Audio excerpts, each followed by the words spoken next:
آج کی نسل کو need of the hour lessons ہے۔ آج کل مٹیریلزم اتنا پھیل چکا ہے کہ مردوں میں بھی بہت مٹیریلزم آ چکا ہے، عورتوں میں بھی بہت مٹیریلزم آ چکا ہے، اور گھروں میں بہت فرسٹریشن پائی جاتی ہے اس چیز کو لے کے۔ تقدیر یہ ہے کہ یو ڈو یور بیسٹ، اس کے بعد نشانے پہ لگے گا نہیں لگے گا وہ اللہ تعالیٰ کا کام، یہ تقدیر ہے، ٹھیک ہے؟ اللہ کی تقدیر غالب آئے گی، آپ کی ایفرٹ اپنی جگہ ہے، لیکن کچھ فیکٹرز آپ کے کنٹرول سے باہر ہے، وہ آپ نہیں کر سکتے، ان کا کچھ آپ نہیں کر سکتے، وہ تقدیر غالب آنی ہے۔ لوگ انڈائریکٹلی شکوہ کر رہے ہیں اللہ سے کہ اگر اللہ نے لکھا ہے تو پھر ہمارا کیا کنٹرول ہے؟ یہ تو ایک شکوہ ہو گیا نا، ٹو بی آنیسٹ۔ بھائی آپ کو تو خوش ہونا چاہیے، اللہ نے لکھا ہے۔ امام القیم نے کہا جب میری دعا قبول ہوتی ہے میں خوش ہوتا ہوں، جب قبول نہیں ہوتی میں اور خوش ہوتا ہوں، کیونکہ قبول ہونے میں میری مرضی ہے، نا قبول ہونے میں پیور اللہ کی مرضی ہے۔ یہ تو اور اچھی بات ہے کہ آپ کے ہسبینڈ کی جاب چلی گئی۔ اب ایک جملہ یہ ہے کہ ہم ہیں ہی بدقسمت، ہمارے ساتھ ہمیشہ یہ ہوتا ہے کہ کوئی بھی چیز ٹرائی کرے تو وہ ختم ہو جاتی ہے۔ اللہ تعالیٰ کو سجدہ کرنے کا اور شو کرنے کا کہ اللہ میں ابھی بھی تیرا ہی بندہ ہوں، تیری بندی ہوں، ابھی تو موقع ہے دکھانے کا کہ میں راضی ہوں، میں آپ کے ڈیسیژن میں راضی ہوں الحمدللہ، اور پھر ایسی کنٹینٹمنٹ دے گا اللہ آپ کو، آپ سوچ نہیں سکتے۔ اب دیکھیں اسی چیز کو لے کے، غربت کو لے کے، غربت سے ڈر کے لوگ باہر بھی جانا چاہتے ہیں، کوئی حرج نہیں ہے ایز پر رول۔ دیکھیں مسلم کنٹری میں جایا جا سکتا ہے، مڈل ایسٹ میں جایا جا سکتا ہے، کوئی حرج نہیں، لیکن لیٹ سے کینیڈا، یو کے شفٹ ہونا چاہتے ہیں لوگ، امریکہ جانا چاہتے ہیں، سب سے زیادہ کینیڈا اور آسٹریلیا جانا چاہتے ہیں، تو they should better do a research کہ وہاں جا کر کہیں میرا ایمان نہ چلا جائے، یعنی وہاں پہ آپ کی جماعت کی نمازیں کیسے ہوں گی؟ نیوزی لینڈ جا کے، کینیڈا جا کے، یا تو کوئی ایسی سٹی چوز کریں جہاں پہ مساجد قریب ہے، کوئی ایسی کمیونٹی چوز کریں، ٹھیک ہے؟ ادروائز آپ کو جماعت سے نمازیں تو نہیں ملنے والی۔ کینیڈا یا نیوزی لینڈ یا آسٹریلیا یہ لاہور تو نہیں ہے جہاں ہر محلے میں مسجد ہو، ٹھیک ہے؟ وہاں تو دور دراز مساجد ہوتی ہیں۔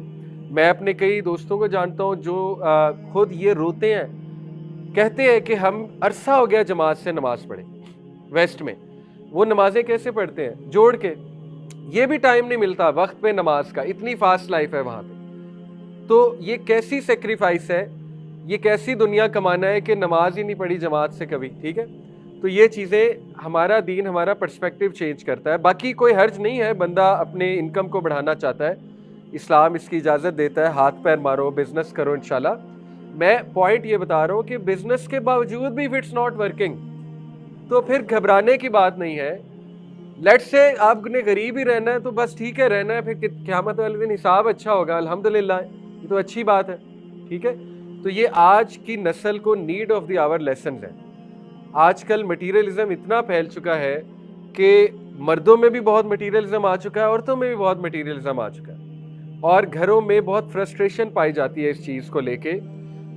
اکثر ایسے ہوتا ہے the man is trying his best to do good, to avail opportunities for finance, وہ دیکھ رہا ہے، ہاتھ پیر ہلا رہا ہے، اس کے باوجود نہیں ہو رہا تو نہیں ہو رہا، لیکن خواتین کی طرف سے بہت پریشر آتا ہے کیوں نہیں ہو رہا، وہ دیکھے وہ تو یہ اس طرح لائف سٹائل گزار رہے ہیں، وہ دیکھے وہ کپڑے کیسے پہنتے ہیں، وہ دیکھے ان کے پاس بہت کمپیریزن ہوتا ہے، آپ کو پتہ ہے۔ تو قرآن ہمارا پرسپیکٹیو چینج کرتا ہے، یہ غم ہم نے خود اپنے پر حاوی کیا ہوا ہے۔ کیسے؟ آپ دیکھیں کہ ہم نے جو ہے وہ وانٹ کو نیڈز بنا لیا، کہ جو چیزیں چاہیے ہیں ان کو ضروریات بنا لیا، ٹھیک ہے؟ یعنی خواہشات کو ضروریات بنا لیا، تو اس وجہ سے سیڈنس اور ڈپریشن ہمیں زیادہ ہوتی ہے۔ دیکھیں ضروری نہیں ہے کہ آپ ایک خاص برانڈ کے کپڑے پہنیں، دس از جسٹ اے وش، اگر پوری ہو جاتی ہے پوری ہوتی ہے، نہیں ہوتی تو یہ کوئی ضروریات میں سے نہیں ہے۔